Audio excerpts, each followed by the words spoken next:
ভাতিজা তারেক রহমান, ভাতিজা তারেক রহমান, আমি তোমার আঙ্কেল বলছি ঢাকা থেকে।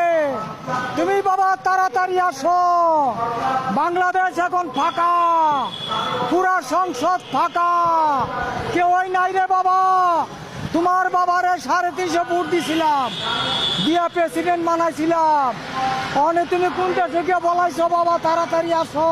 পুরা ফাঁকা খালি বাবা। তুমি যে টাকা পয়সা বিদেশ নিছো সব টাকা লইয়া বাংলাদেশ আয়ো। আয়া বিপুলপুরে তুমি পাস, আর সংসদ ভবনও পাস।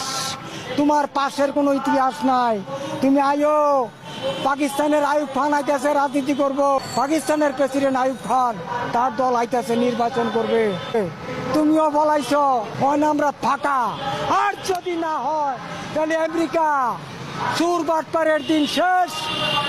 আমেরিকার বাংলাদেশ চুর বাটপারের দিন শেষ। আমেরিকার বাংলাদেশ চুর বাটপারের দিন শেষ। আমেরিকার বাংলাদেশ সেন্ট মার্টিন দ্বীপে আপনাদের জন্য আস্তানা করা হবে।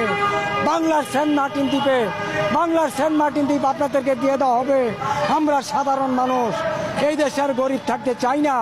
গরিবের কোনো মূল্য নাই এই দেশে। আমরাও আমেরিকা যাব, আর আমেরিকাতে বিকালে চলে আসবো।